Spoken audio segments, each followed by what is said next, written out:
Welcome in to episode 16 of our Let's Play Humankind series featuring the Harbor Strat.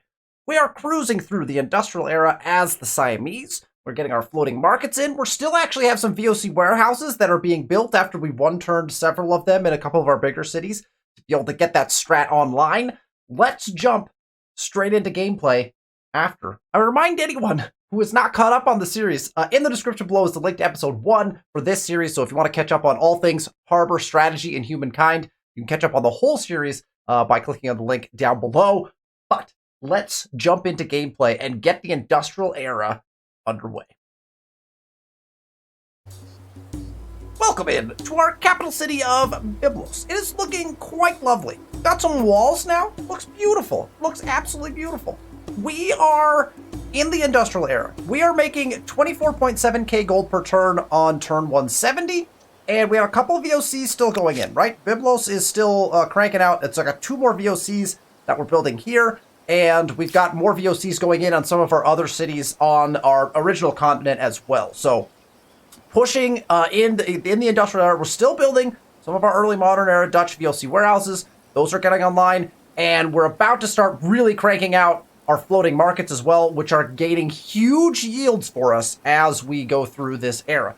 The other thing we're trying to do right now is create balance in our cities. We have some cities that are still, that we hit balance, and then we've reached another point of kind of imbalance. And that's kind of the state of Humankind. As you go through a game, you'll focus on building something like a bunch of VOC warehouses, which is not getting you food, and it's decreasing your stability, and then all of a sudden you end up needing more food or stability. So we are working on several of our cities where we're really not gaining any food here, like in Sidon, although our population has gotten insanely high here as well. But we are working on making sure that we get balance in those cities as well. So we got some farmers' quarters going in, and then once the balance is restored in a city, we will work on getting those floating markets in, because we're going to start progressing towards an end game condition of some sort. Usually the end game condition that I push for is the space race end condition, right? Again, in Humankind, you don't win by ending the game. You end the game, and then whoever has the most fame at the time that somebody hits an end game condition wins. One of those end game conditions is the space race. The key with the space race is, number 1, you have to research the text, and number 2, you also have to have the right strategic resources to be able to get that done. Now, the thing is, because we're playing on Hamlet difficulty, right, to ensure that we're getting all of the right cultures to show off the Harbor Strat in all of its glory, we are so far ahead of the AI on technology that when we get the access to build things with uranium, with aluminum, the likelihood that the AI is ever going to get those online for us is going to be relatively small. The benefit for us is, as we're looking to move up, we'll probably look to choose, if we possibly can, a merchant-oriented culture in the final era. And that will actually allow us to buy in certain strategic resources that we may be able to trade for. Now, if you don't do that, you can end up in a position where you might be ready to go on the final bit of the space race to try to end the game, and you may not actually be able to execute on it because you don't have the strategic resources to go and do that. So that means you might have to declare war, you might have to do something else. Now, as you're looking at our land, we don't have that many undiscovered strategics. Here's one. Here's one. And that's kind of all we've got. Like, we've got, okay, and there's another and another. So we have 4. We have 4 undiscovered strategics. So we already have discovered coal. So I believe the only strategics left are aluminum and uranium. But there's only 4 of those in existence. We have to hope that 2 of them are aluminum, because you need 2 aluminum to move it through the process, right? So we'll look at that as we get there. We'll see if we can progress towards that endgame condition, but that's the endgame that we're going to push for as we also strive to win the game, not only quickly, but also maximize our money as we're doing that, right? So that's kind of the goal right now as we kind of progress through things. I'm noticing that we could get some coal online, so let's go ahead and do that. So it looks like Kilwa can put actually 2 coal online, I believe. Yeah, so let's go ahead and buy out our coal. We've got one here. And we'll go ahead and look, a builder star, perfect. And we'll go ahead and buy this one out as well. just to get coal online. And I think, was there another coal somewhere? That may have been the 2 coal that we have. Oh, we have one up there too. So we have options for those resources. We'll see. We'll see when those resources come online. We will quickly find out what we've got under there and what that's going to do for our game. I think we've got the opportunity to possibly have just the right amount. Honestly, this map is rigged. This particular spawn was so good. Like, if you look at our start location up here, the number of resources, both luxury and strategic, as you even come down into these islands right here, it's just obscene. Like, this whole area is just crazy. Doesn't really matter what difficulty level you're playing on. If you spawn into this, you can execute whatever strat you want. Like, it's going to go really well. So that was another thing that kind of is a tale of this game. We didn't even get these online until, you know, the end of actually the beginning of the early modern, right? Until the beginning of the early modern era, we didn't even put our luxury resources in because we were, you know, selling out on the harbor strat, keeping those harbors very, like, low cost, right? Which is wild. So the whole game is played out very interestingly. So let's progress on. Let's get rolling through. All right, we have multiple cities that are now in a near starvation status. So we're gonna take a look at that. Agreements have been canceled. Interesting. Okay. So people are starting to get a little bit leery of the lead that we have taken. We are. Oh wow. This is when you play on Hamlet, like.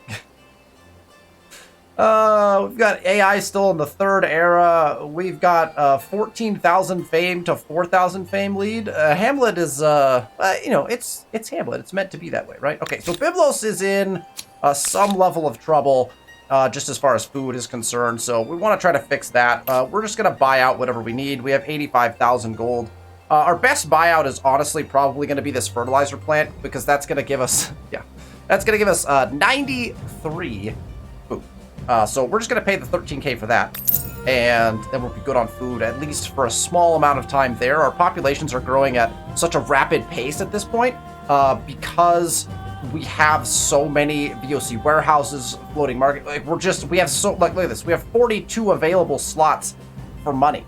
It's wild. We're not even working science at this point, basically, which is kind of crazy. So let's just double check on all of our cities. Sidon is going to... They just got food. They're going to grow in 4 turns and then be in trouble again. So we'll probably get 1 floating market in. And then we'll probably just transition back to doing other things. So that's a perfectly good spot for a floating market. Again, we're losing 4 food on this, but it's not a huge deal for us. It's making our coastline just look absolutely ridiculous. There's no other benefit to the floating market. So you really just pick the best tile the floating market goes on. It doesn't count as any particular quarter or district. At least as far as a harbor is concerned, right? It doesn't count as a harbor. I believe it counts as a market quarter.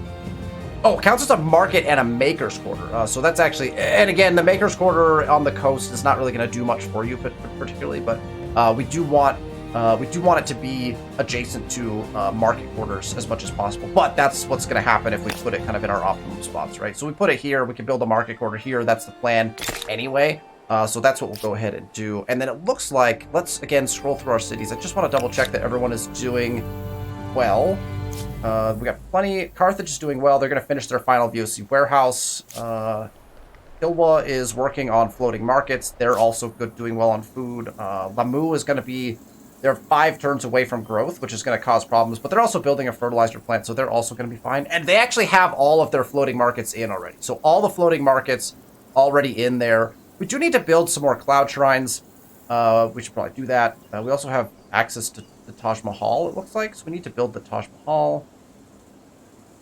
So those are all things that we should think about doing as we go. Okay, Amsterdam also struggling. So -7 food, losing population. So go ahead and buy in whatever's going to be best for them. We can actually buy in a farmer's quarter. Their population cap is not there, so we really don't need quarters. So any way we can, right, we'll just take the fertilizer plant. So we'll just grab that. That will solve that problem. And that's basically what we'll be doing for the rest of the game, right? As we're making the amount of gold we're making, anything a city needs, we pretty much just buy it in. Really, right? Could we be buying in our floating markets and things? Yeah, but I'm choosing to hard build those so I can use my money to make sure the cities remain balanced in other ways, right? Okay. People are moving up. It's Nice, nice. Good to know, good to know. Our religion is spreading like crazy. Religion spread in this game is really interesting. I still don't have like a solid grasp on it. Like you can see here, we have a bunch of our territories now converting to Judaism, but our religion has spread in like weird ways. Like how is Judaism is not coming across the border here, but it looks like it's starting to, right? Like we're getting a huge push from Judaism here out of Icarus's land here, which is really fascinating to me because I'm not seeing particularly like a ton of holy sites. Like there's a couple of holy sites, but there's not a ton. But it must just be getting pushed really hard through trade and through like districts that are being put in. Obviously, we put in no religious districts almost whatsoever because we've got all harbors, and the harbors, none of the harbors count as religious districts. And so I just don't think we're generating enough of that like base faith potentially. So religion is tricky to figure out, but clearly we're actually losing followers at this point. It doesn't particularly matter because we already have our max tenant, and so a number of our followers no longer matters to us, really, in any way that I can recall it being valuable. So we've got donate generously and all of the things that we wanted for our religion. So as long as we don't allow our religion to kind of get taken over, then we should probably be fine, right? What we could do, actually, is put, a cloud shrine in. And actually, the idea of putting a cloud shrine, like, in Amsterdam or in Lamu is interesting to me, because we don't have holy sites in those spots, right? Those two cities don't have anything. We've got a lot of spread happening there, so I'm wondering if we put a holy site, even on this island, maybe, would be potentially interesting. That island is part of Amsterdam. I'm thinking that Amsterdam could put in a cloud shrine, right? Like up on this corner. And then we'll see what that does for us.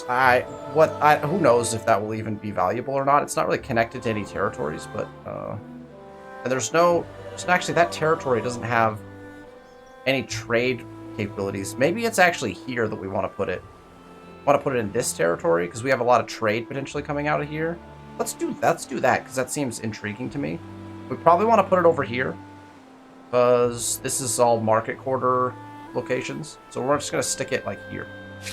That's where we're going to put a holy site in the middle of an island. Let's do it. That's going to be built in 2 turns. We'll put a couple of cities on it just to get it done.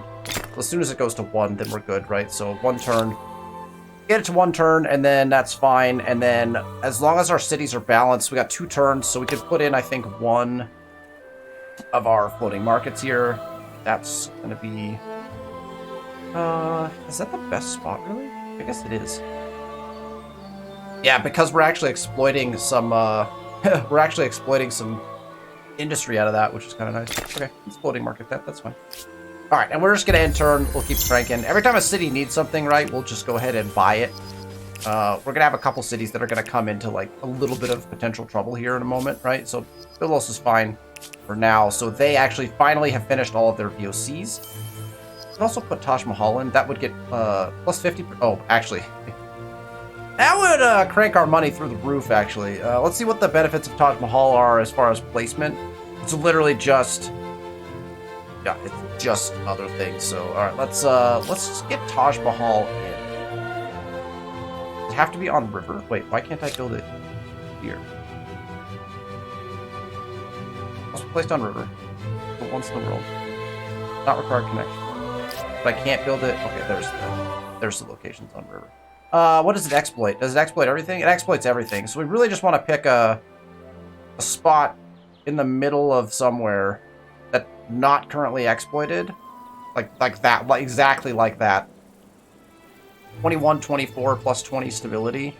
It doesn't count as a holy site, so we don't really need to place it anywhere where we're going to be generating faith or anything like that. So I think we can just kind of put it in like the best like location, right?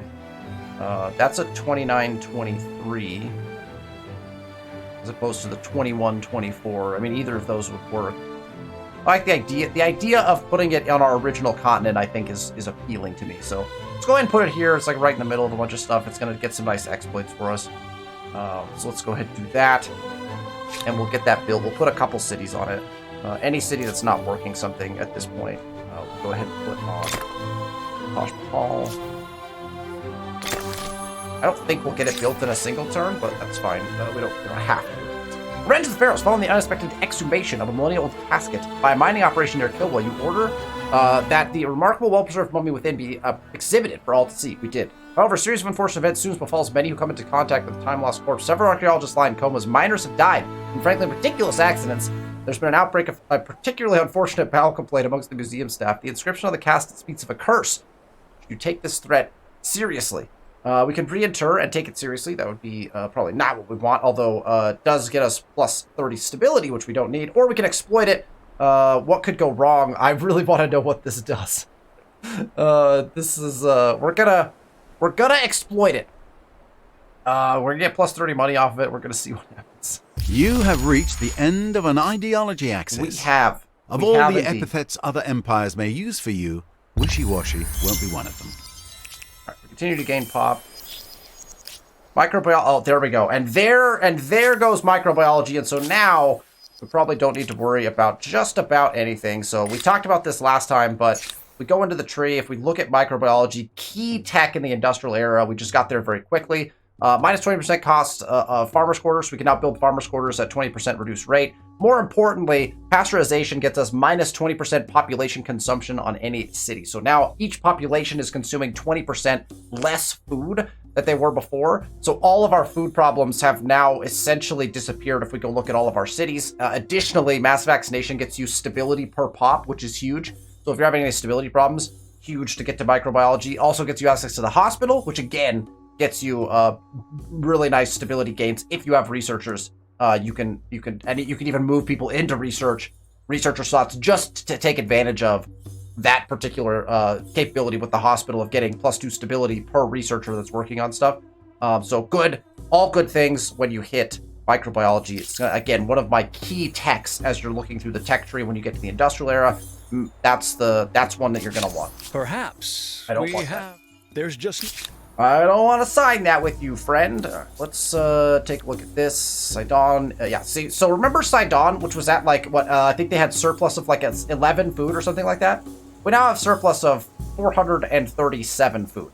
So this will yin-yang us again. Like, we'll go back and forth a little bit, like yo-yo, I guess, because our population growth is now going to go very, very quickly. We're going to get a new pop every turn in this city, which is really, in my opinion, where you want to be sitting, if at all possible. Sometimes that growth will come back to bite you in for stability reasons or the fact that you have overpopulation or stuff like that. But for the most part, you can usually stay on top of it if you're paying attention to it. We're going to be growing at one population per turn. So this number is going to go down rapidly. And then we'll have to kind of recover back from that again. So we'll yo-yo back and forth here a little bit as we kind of get things settled. But we do want to get all of our floating markets in to maximize that gold. So we'll just keep on building these guys in each location. Let's get our... Oh, actually, you know what? We are building... let's put Sidon on the Wonder. I think we could probably get Taj Mahal done more quickly if we just commit to it. We do have to pick another tech. There's a lot of... Well, wow, we beelined all the way to microbiology. You can see how much I really do like microbiology because it really... Benefits are huge. So we've skipped just about everything. Encyclopedia is not bad. Probably the next one that I'm looking at is something like mechanization, although we start getting into pollution-oriented buildings here. You could also go down the route of coal generators. Again, a lot of pollution-oriented buildings. Or you could start to go towards oil. Oil is really nice because it just gets another thing online for you. And so there's lots of options here. Obviously, the industrial era has a lot of techs. Like there is a lot of techs to go about in this particular era. Hamlet cost reduction is nice. So if you are putting in Hamlet still, that's something to think about. And then our urban planning is also good. It gets you that city cap increase that you might be looking for. And then again, if you're having stability problems, there's a lot of ways to solve stability problems here in the industrial era. I think what we'll do is probably tech to... I'm not seeing anything. Nationhood is not a bad thing to have. It does get you access to the +10 money generated from ongoing trade. I think probably because we're focused on money, let's go into nationhood to get access to that customs agency. I think anytime I see like a money-oriented thing, I'm going to kind of gear towards it right now. And then obviously, once we get into the contemporary era techs, we're going to pretty much just beeline for things like rocket science and be able to start trending towards an endgame condition, right? That'll be cool. Like non-population gain, everyone's going to start gaining pop very quickly. Got more proposals coming our way. That is not particularly surprising because they're all going to want those research agreements with us. All those of honest intent. We're going to refuse all of those, though, because we don't want them. Share maps. Oh, thanks, Jumbo. It is mediocre, and I'm... We could check our trade, but I think we just did that, so I'm not, like... That's fine. We got 1 turn left on Taj Mahal, so we don't need to put Carthage on Taj Mahal. You can see that they're looking good. We're very far away from pop cap. We have tons of extra food. Obviously, our stability is... We're 620. I've never seen stability this high. This strat with the Swahili and the Swahili cultural trait and all the harbors, just almost broken. People love living in our particular spot. Let's get the rest of our floating markets down. That is not where I would have thought to put one. But probably I agree is the best spot. I mean, we could go over here to get like our line of markets. We are going to put markets in here. We're going to take a gold hit initially. This is nice because we could potentially surround it as well. I think I'm going to go over here though, just for the... Well, I guess it completes a line over here too. Either way is kind of a fun spot to put it. We definitely want more here, though, to surround this thing. So this one also works really well. Man, this is tempting. I'm just going to put it over here, I guess. I'm feeling intrigued by, like, because this is a nice market quarter spot, and this is a nice market quarter spot, which is going to make this a nice market quarter spot. So I guess we can put market quarters over there, too. Once our floating markets are in, as long as the city is balanced, we're pretty much just going to be putting those particular pieces in, right? We also want to pay attention to any... buildings down here that are going to increase our money. Stock exchange, we can 1 turn and get us a bunch of money. So again, we're not actually building anything in this city. So all of our floating markets are in. So that's kind of what we need to focus on is we're either going to put in market quarters now or we're going to put in high money value things, right? So plus 52 money per turn. Done. Let's put in, we'll put in that office right there. That'll get us places. Everyone's gaining things. Hey, we got an achievement. Wonderful. I don't even know what that achievement is.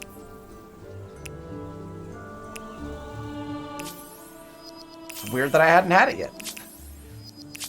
I don't know. I'll look that up afterwards. The Taj Mahal is indeed a stunning mausoleum. There's Taj Mahal in. If you want to be together forever, it's hard to choose a nicer place.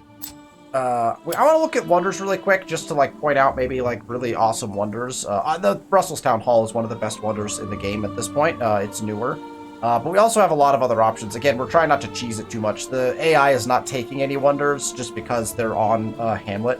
Topkapi Palace is a really powerful wonder if you're trying to win the game via space race because of the shared project cost reductions. Basil's is huge if you're doing kind of faith-based stuff. Statue of Liberty is going to get you money for Sphere of Influence. So if your Sphere of Influence is huge, you might take Statue of Liberty. Also gets you Science, which is really big endgame. Eiffel Tower is fantastic. It gets you Industry per pop, which is, again, just insane. Big Ben is actually science-focused, which is intriguing. So +3 Science per adjacent market quarter, and then basically just science gains across the board. So Big Ben, huge for pushing science. We could claim... Statue of Liberty. I'm not opposed to that because we actually haven't claimed. I'm down with taking 1 from each era, right? So we took the Taj Mahal from 4. We actually didn't claim anything in 3, right? No, we didn't even claim 1 in 3. We didn't actually claim 1 in 2 either. No, we did. We took Lighthouse. We didn't claim any of the ones in 1. So that's fine. We skipped a couple. So I'm actually fine if we want to claim. I think we claim Statue of Liberty to take the +10 money per number of territories in your Sphere of Influence. Obviously, our Sphere of Influence is quite large at this point in the game. In fact, it's basically the entire continent, so that's... We almost have to take that, right? So let's take the Statue of Liberty. That's gonna be ridiculous. I like the idea. Let's just see how much we can get this money up through a couple of these I have wonders. something here. An alliance? With Absolutely. great discomfort, I accept your terms. Uh-oh. I have something here. Oh, you were at war that with should someone. Please us both. You were at war with someone. An arms deal? You are Humanitarian as aid? just. This proposition should be in all our best Actually, we interests. probably should have offered one of these, but that's fine. We're not full trading. Oh, we can't. Don't have a route. No Accepted. route? Okay. Should we just build the Statue of Liberty right away? Rob. When we completed Taj Mahal, we jumped by about 10k gold per turn. We're up to 34.1k gold per turn now. So we'll see what Statue of Liberty could do for us. It's got to be placed on coastal water. It doesn't have any adjacency bonuses, so we're really just looking for... We're looking for a nook. We're looking for the best freshwater nook that we did not... Or, coastal water nook that we have not put harbors on. That has...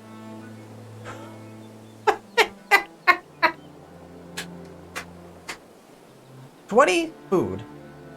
1,150 gold per turn on Statue of Liberty alone.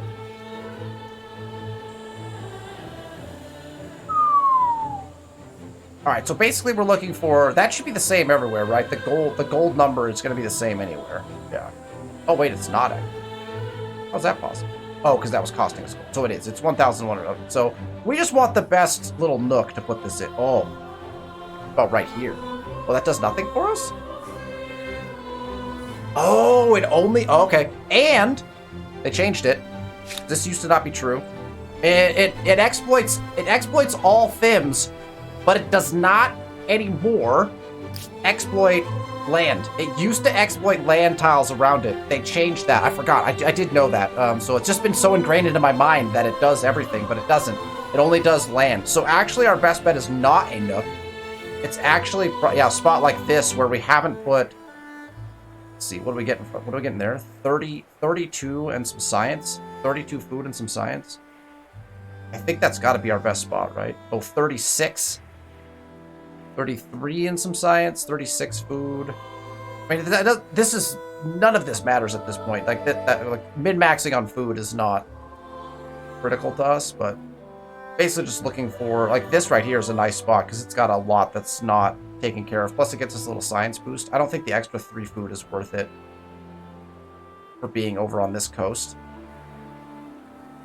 Let's see, what does it look like down here? It's kind of a lame spot for the Statue of Liberty, though. It's not really, like, forefront in the Empire, you know? I feel like we should put it somewhere in here actually makes more sense because it really emphasizes our power, you know, aesthetically speaking. I'm thinking, like, right here looks really nice. Like, right here looks really nice. It's, like, it's like a major, probably, trade hub right here. Enters into, like, 2 of our biggest, like, really big port areas. Let's go right here. So much. It's front and center, like, between our continent and the New World. Like, show right center front. Right? That's where we want it. Let's get a couple extra cities on that, probably. We'll just have everyone throw turns into it again. We'll just get it built as fast as we can. Couple cities getting popped. Got religious... Oh, I think I just told them to ignore that. Oppressing the Faithful. I am now getting Oppressing the Faithful messages, so we need to... Okay, the other thing we need to do is build in... grievances like crazy. What are all those grievances for? Alright, Encyclopedia has been researched. We need to put the rest of our cloud shrines in, I guess. Yes, the rest of our cities can go work on a cloud shrine. We could 1 turn in a cloud shrine in this city, so... Alright, faith-wise, what's going on? Like, our mainland is, like, converting, so...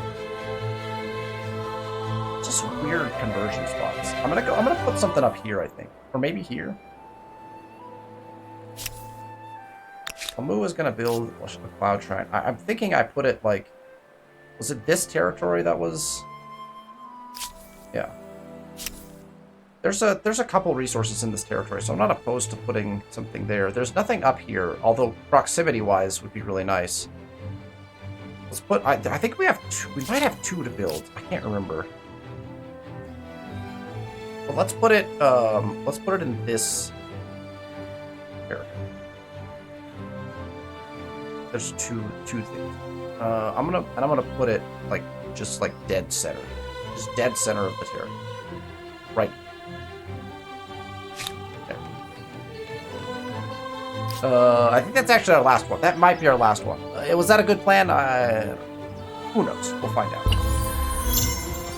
We have a lot of gold in the bank. We should probably spend some of that. We're collecting intel. We should be collecting a lot of intel because we just generated a ton of grievances. I have no problem generating grievances. Like, that's fine because we've got envoys and spies out actually collecting all of that intelligence. So we don't mind that. It's getting us more stars, right?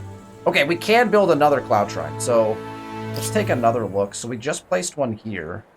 The idea of putting one up here is like tempting, but there's no resources being traded from there. I'm not sure how much of a role that plays. Like, we've got tons of resources being traded here. I guess we could put it in here. We could put it on this island, maybe. We could put it like down here on this corner. It'll just look cool.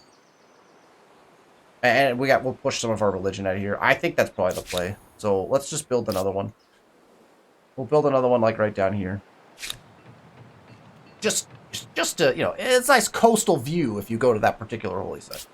Might even have another one to build, to be honest, because we haven't built them in quite some time. Okay, let's get Statue of Liberty done. We'll put the rest of our cities on that. Byblos is gaining pop. You notice, like, now we don't even have to think about population. Trade route destroyed. Crisis votes are in. Oh, we have a ton of crisis votes. And some proposals being made to us. Let's check really quick what's going on in the World Congress. Got crises all over the place. Natural right, which, yeah, either one of these, it doesn't matter to us at this point in the game, so that's fine. Minus 20% money cost on the base price, like, that's fine. This doesn't matter to me. That's all good. Crises. Sign a military treaty. Their demands nothing. I don't care. Is that? No, there's 3 of these going on. Sign a military treaty. Sign a military treaty. Wow. Burley is just like, sign my military treaties or else. I don't have a say. I don't care about any of these. So I'm not actually going to even bother opening those. Okay. So tell me, how are you today? No. I find your No. Carthage, let's get the Statue of Liberty down to 1 turn really quick. We have another holy site to put in. That gets statue down to 1 turn. That's going to turn all of our cities loose. The Unicorn's Horn 3! While no one has been able to identify what the horn is or solve the mystery of whether it's truly sprouted from a unicorn's skull, one of your most enterprising, reckless apothecaries has at least been able to identify what it does, grinding some of the horn into a powder and imbibing saw him finally cast off an illness that had dogged him for weeks, and he reports feeling healthier than ever. Oh, wow. Oh, wow. Dispense. Share the powdered horn amongst your troops. Whether a true restorative or a mere placebo, it can only aid their efforts. Plus 50% health regeneration for 10 turns on 53 units. I mean, it doesn't help us now, but, like, there's some cool stuff that will happen to you if you get the right RNG and you choose the right things on these events. I love these events. I think they're a fantastic part of the game. Nice. We have health regeneration on units now. Doesn't mean much to us, but if we were at war, great. There's an agrarian star. Nationhood has been researched. There's a science star. The Statue Wonders of Liberty built. is a towering symbol of unity and inclusion. Diplomat star and was a most earned. generous gift. All right. Okay, traders are being downgraded. We got grievances. Grievances are being generated just everywhere. Foreign unsanctioned war was declared. Oh, so Jumbo Pixel lost the vote to Burly Gamer. Burly Gamer then, like, Jumbo Pixel, if he doesn't want to, like, sign the treaty, which he didn't, he has to go to war. So an unsanctioned war has been declared. Trade routes have been destroyed. Oh, this is gonna be a mess. How many different people have done this? Yeah, so Sarge also declared war on Burly. And then we have agreement proposals coming in. Wow, it's, those votes have changed the course of this game for the AI, at least. We're just gonna sit back and watch as the AI apparently decides to tear itself apart. That's basically what's happening now. All right, we're gonna check our food situation. Like, we're looking good, so let's we gotta get our floating markets in. That looks like a lovely floating market spot. Technically, if we put it up here, we could get more market quarters around it. But, like, this little triangle right here is gonna look really fun. So I'm down with putting it here. We'll do that. Sidon is ready to... I think everything should be ready to build. As long as we're good on food, we're pretty much displacing these guys down. Yeah, that's probably, again, like, we could stick it over here and maybe get better benefits, but I like the connected look, you know? Look at all these harbors. Boom, boom, boom. That's not even one of our full perfects. Beautiful. Alright, everyone looking good, so we just keep putting these guys in. That's a nice one, yeah. I like the amount of stuff we have on water really starting to make it look good. Oh, we can put another cloud shrine in. How many of these cloud shrines do we have? This is the benefit of taking donate generously at the end. We have so many cloud shrines. Okay, our faith was struggling a little bit, so it looks like we're actually solving most of our problems as we put these in. So this one is now the problem one. And this one over here. Maybe we may need a holy site over here. Let's put one over here, maybe. I like the idea of putting one over here. Directly adjacent to the lighthouse? Like right in here somewhere? Or maybe like right here. Tuck it into the trees? Tuck it into the trees might be nice. Okay, where's our... Get me back to the city. Let's get a... I'll put it over here. I like the idea of it being like right next to the lighthouse. Oh, it doesn't. Oh, right. Sorry. Holy sites don't exploit. I don't know what I don't know what I'm thinking. They don't exploit, so we should actually put it right here. Definitely. All right. Beautiful. Perfect. Let's do that. That'll take us to our next city, in which we will also just work the cloud shrine, so we get that done in one turn. We should have surplus in both those places as well afterwards to be able to build something else. Amu has, again, all of the regular stuff is in here. This taxation office only gets us 17 money, but then we have all of those in. Technically, we have some huge science ones we haven't put in yet, like big science stuff we could be gaining. Customs agency also only gets us that much. Our trade is just not big in this particular city, so we can buy those in later. So let's build market quarters. Quarters are really expensive, so we just want to keep putting quarters down. Just gonna keep putting market quarters in, pretty much. We'll buy in everything else. We're cruising through technologies. I don't even honestly know where I want to go next year. I guess decrease our city cap, like we earn more hamlets. I guess we could be putting in some hamlets. Let's get access to oil. Just for the sake of it. We're not yet. We'll mind later. However, now that we can, we could check out who we can choose in the contemporary era. So let's take a moment to do that and look at who we might be picking. We have the Cubans. We're not going to pick the Cubans. They are an aesthete. They do have a nice research quarter, and they create pharmaceuticals, and so they've got some alliance benefits. The Cubans are not bad. The Nigerians are huge if you want more food. Farmer slot per food. The Nigerians are interesting because you've got this industry on farmers, which is gonna, like, if you've been focused growth, which I do a lot, that could be huge, and then farmers per oil, and you're gonna be able to generate more oil. This becomes very interesting combination for the Nigerians. I don't think they're particularly powerful. The Australians are obviously crazy for production. We got plus 20% industry in all cities. That's just 20%. Just 20% increase. Just for the rest of the game. Then your strip mining complexes, just massive amounts of industry. So if you're looking to just crank out industry, you're also going to crank out pollution like crazy. The Australians are your go-to. The Brazilians are the ones that are insane for food. You're going to just cruise through food. Plus 3 food on tiles producing food. Crazy. Plus 1 food per pop on agronomy lab. That's nuts. It also gets you research. So the Brazilians are one of the more potent contemporary era cultures. There's a lot of good contemporary era cultures, right? But the Brazilians are very, very good. The Chinese are the only, I believe, unless this has changed, they're the only merchant culture in the contemporary era. Plus 10% money in all cities, and the Congress gets you plus 7 money per attachment. It also gets you plus 3 influence for adjacent market quarter and a bunch of extra slots, right? So it almost functions like a hamlet as you build them. I'm not sure why, like I'm not sure. The Chinese have Congress, which I'm confused about. I guess I need to learn more about the Chinese governmental structure system. I just would not have assumed that this Congress would have been tied to the Chinese, and that it would have been money-based. So anyway, the Chinese are probably what we're going to move up to because we want the money, right? The money is just what we're going to get from this Congress, and we have access to the merchant capabilities, so that's probably the direction we decide to go.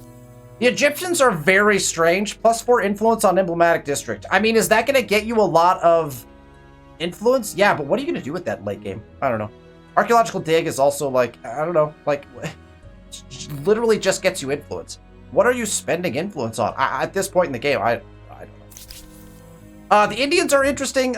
We could also potentially go this direction, right? +5 influence for charity, +2% money per number of territories in your sphere of influence. That actually gets us +2%. Oh, actually, that could be huge for us. The Ashram would do nothing for us. I mean, on religious district, +1 money, but this is not awesome.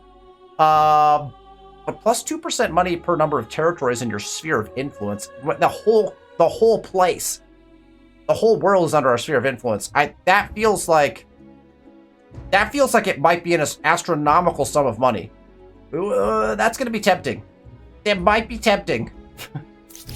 The Japanese are arguably probably the best contemporary era culture, -20% on tech costs, and the robotics lab gets you industry and science, which is really gets you to the end game conditions. So the Japanese, typically speaking, I would say are the best. We're not going to go that direction because it doesn't get us to what we want, but the Japanese are very good. Singaporeans are one of the newest ones, one of the new diplomat ones. They're really good. They're dangerously good, like game-changingly good. If you have a bunch of client states, 5% additional fame gain bonus multiplier per client state. You've got 5 client states, you're talking about a 25% gain in all of your fame in the contemporary era. That's actually huge. Now, the communal housing is very interesting because it works very strangely, and you can't actually like put them down necessarily a lot, but communal housing is interesting. You've got to have a population cap, I think, to be able to put these in. I can't remember if it's this one or a different one, but the fame gain bonuses here are huge, are pretty huge. Yeah. The Swedes are interesting. If the Japanese are taken, you can push science, right? The Turks get you science, gives you food and science, which again, Turks used to be the go-to here before they got nerfed. But for three food per pop on all cities. We got science per pop for farmer slot. Like, the Turks are very good as well. The Americans are an interesting choice. We could go Americans as well here. We got +1 money generated from trade. Our trade is not huge since we own most of the resources, but that's not a bad one. And then +10 money per adjacent garrison. So if you're building garrisons, I guess, like around, I guess I just don't see the power in this. Soviets, obviously, are potentially, if you're going to war, they've got money and industry. So, like, an arms factory might be useful for us. The rest of the stuff's not. So those are our choices. We're obviously going to lean towards the Chinese because they are a market, a merchant civ, or merchant culture. And then it does look like the Indians are a very interesting potential choice for us. I'm not opposed to potentially going down this route. I might run some numbers in between episodes just to see if this 2% money per number of territories, that might be better than our 10% on all cities. I think it would be, because this is just 10% in each city, whereas this is 2% per number of territories in your sphere of influence on city or outpost. 2% per number of territories in your sphere of influence on city or up. I think this number is going to be quite a bit bigger than 10%. This might be the way to go. Of course, the difference is we're not going to get the congresses to put in. But how many of those are we even going to put in? That's the question, right? How many of those are we even going to do? Because we're going to be cruising to an endgame condition, right? Trade routes destroyed. There are wars happening. That's causing grievances. A proposal? Cultural exchange? Why not? Your proposal You want to do a makes science good exchange too? sense. I have a proposition for you. Perfect, great. I think you'll oh, like wait. it. A proposal as fair as a Oh, we better summer's check day. all of our trade. All those of 'cause all honest those intent may have my trade routes got busted up, right? welcome. Can we buy this Let us- iron yet? No. Somehow we can't get to that city. Just rebuy all of these. The wars will probably break them again, but we don't care because we have money, right? Just keep buying everything. Just making sure everything's all topped up, you know? Just make sure it's all topped up. All right, we're obviously, again, food is starting to come back down, but we want to get our markets, our floating markets in as much as possible, so we're going to continue to progress towards that. This just looks cool, so I think we just, we could put it over here. Or in here. This nook actually is probably the best spot for it, because we're going to build market quarters over here. I want to go there. I'm going to go right here. Done. Did it. Amsterdam. You don't have all yours in yet either. Everything's looking fine here, though. Let's go put them in. It's going to have a single adjacency. I like the triangle effect here. There. All right. Cranking through some turns. Revenge of the Pharaohs 2. Uh-oh. The exhibit opens without incident, with image of you posing with the swaddled corpse grace every front page. But the next day you wake up racked with a fever and forced to make dozens of highly unpleasant bathroom visits. May not feel like it, but you are one of the lucky ones. Soon others there that day collapse or stumble into traffic, fall from bridges, or are found gibbering in the wilderness. What began as a string of coincidences is now undeniably real. Before the entire population of Kilwa is stricken with this perplexing malady, you must either make things right or uncover the rational truth behind this mystery. Fantastic. So we can quarantine. That's our science-based decision. Shut the museum and the surrounding streets to quarantine of all who visited. Meanwhile, we will investigate the cause. Minus 30 money, so that sucks. Or we can pay 5,000 gold to venerate. And generate less science. That's the faith decision to make. So I don't want to... We can definitely pay the 5,000 gold. That's hilarious. I think we'll take the minus 30 money for 10 turns. Like, we can afford that, right? I mean, it doesn't... Actually on 6 cities though, so that's actually, we can actually, doesn't really matter, does it? Like, we should probably just take the minus science. Maybe we venerate. I've never venerated before. We just seal off the area. This is a chance of triggering another event, so let's just do this. Reaching the end of an ideology axis isn't extremist. Think of it as being focused, yes? I Very love the goal-oriented. events. The events are great. Ally in need of reinforcements. Frostbish has been canceled, though. Wait, what are we doing here? Oh, seriously? You're coming into the water to fight my envoys? Get out of here. That's ridiculous. They came out of the water, they're gonna die.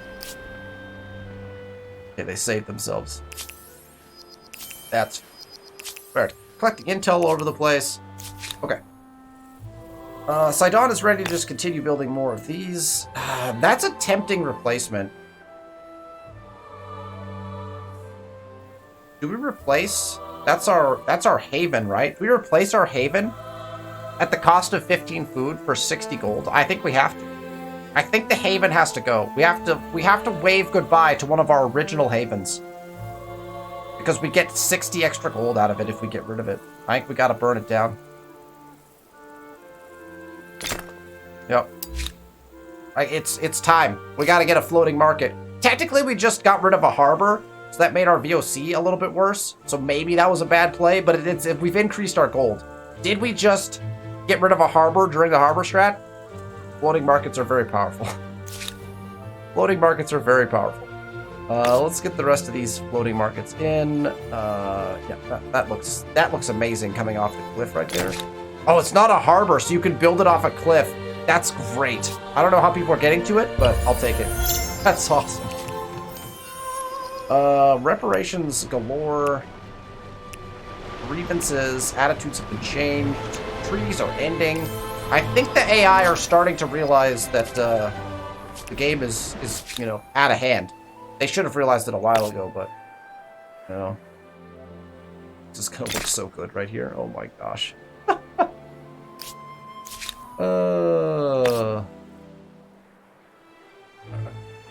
Ooh, I like this little connection point right here. Yeah, that's going to look nice. I like it. Floating markets are going in as quickly as we can get them in. We can actually put one in over here. Wait, why did we not harbor this? Oh, is this melting? This might be melting. That does occur throughout the game. I want to say that I couldn't put anything on these before. Because otherwise we would have put harbors down here. In fact, could we actually still put a harbor right there? Can you build a harbor right now? Oh, no, it's Cliff. Sorry, it's Cliff. That's why we just went over that. Apparently, these guys don't care about cliffs. In the ice. I have to put it in the ice, you know? Gotta go there. Boom, done. An ice floating market. What are you gonna do? Alright, let's keep cranking market quarters. Oh. We're gonna basically be cranking market quarters the rest of the game. We like our biggest thing we're building. As long as our cities are growing, I'll just ignore a bunch of these now because it's all the same messages. I like seeing them because it keeps me apprised of what's happening in the world in case something goes weird, you know?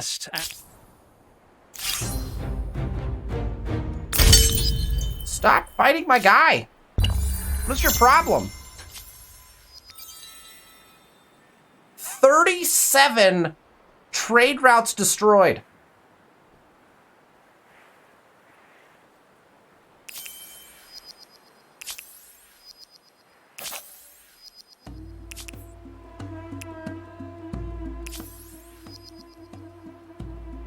Six cities entered starvation as a result of those trade routes being destroyed.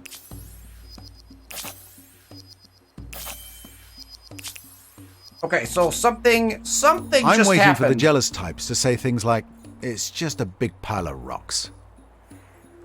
What happened that busted up our trade routes? It might have been like this. Is this a war right here? Is Burley like losing territories over there? I don't know. Something just busted up all of our trade. Ooh. Or was it these claims? Were all our claims like running through here? No, because that wouldn't... I have no idea. I think there's some crazy wars going on right now. There's some crazy wars happening. We're gonna have to take a look at trade. So how many of our trade routes are just full broken? We just lost like all of them. We have to buy back like every single one of our trade routes. Like, look at all these trade routes that got broken. Somebody destroyed something somewhere. Brutal. It's too bad we have infinite amounts of money and we could just buy stuff willy-nilly, you know? How you doing, friend?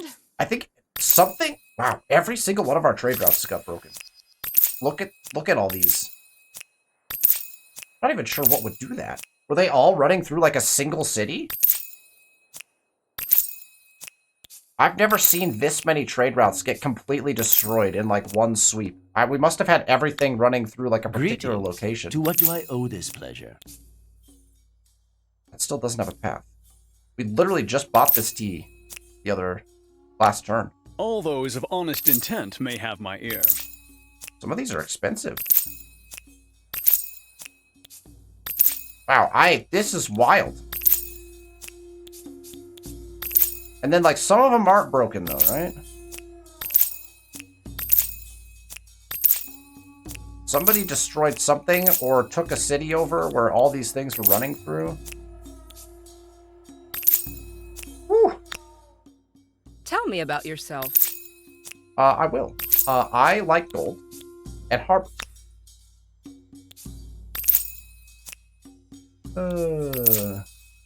Wow, 1,000 gold for those pearls. Oh, ho, ho, ho. 1,000 money. Okay, we got everything back. I am hoping that fixes our cities. That was wild. That was pretty wild. Okay. I thought someone had declared war on me and like taken one of my cities. No one has taken any of my cities, right? Like nothing weird happened in my continent. I'm very confused. All right, Sidon has all of its floating markets in, so we are... That's a buyout. All right, why that's sitting there, I do not know. That amount of money should not be sitting on the table. Let's buy that out too. You know what? Just buy it all. Just buy it all out, friend. And then I'm not going to buy out for 3,600 gold. That doesn't sound like a good plan. I do want to surround... That's a 29 one? I mean, I want to surround my VOCs, but I can't do if that's the alternative. All of our cities are fixed now, I think. We need to run through and check. I think it was the destruction of those trade routes took away a ton of our food production. So I think that was our current issue. Let's run a buyout on, again, all the gold stuff. just going to put in every of the merchants things we're just going to do. And then start putting in our market quarters. Some of our market quarters are not actually the best adjacent to our VOCs right now, so we'll just keep building in the best ones. Okay, let's do a quick city check. And then I think we got one more turn that we can put in. As long as they're all growing still. 35, 44, 41, 54, 21. We're going to have a little bit of trouble on this next turn. We'll see. What's going to happen to those trade routes? That should have generated a ton of grievances. Alright, everyone is converting back to Harbors Russ, so that's good. We had neglected our religion a couple turns there. Well, probably like a bunch of turns. What are we moving towards? Pay gold. Oh my gosh, I don't. How do you make those demands? I want to start making those demands. Plus 3 influence for territories of following state religion. Plus 5 faith on territories. I can just... Okay. What do we got? Cradle of Humankind. In the region of land near Byblos, your prestigious capital, is like the site of a specific scientific interest. According to at least in a team of world-renowned archaeologists and paleontologists, there's evidence to suggest they claim that may house the remains dating back to the earliest days of humanity, and which could answer lingering questions about our origins. Their excavations cannot continue without your express permission, however. Does science similarly motivate you, or is this an opportunity for a different sort of gain? Interesting.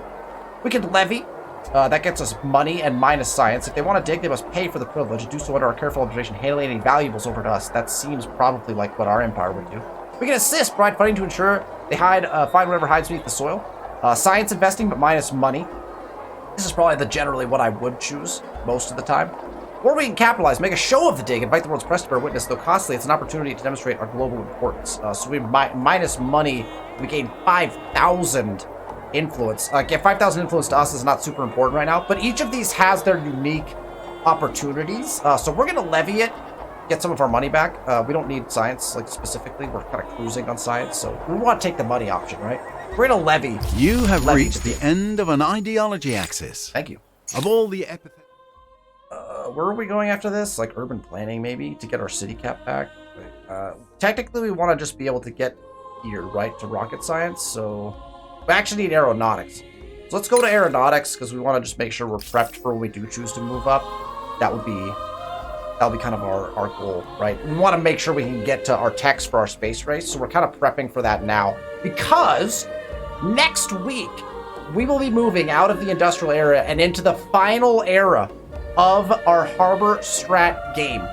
I'll run the numbers. We will either be playing as the Chinese with their congresses, or as the Indians with their 2% per attached territory and sphere of influence. I'm relatively sure it might be kind of fun, actually, to play the Indians to cap this thing off. I think we might get the best bonuses from that, despite the fact that we wouldn't be building any of those congresses. I think we could just build regular market quarters and get, like, some decent gold numbers from that.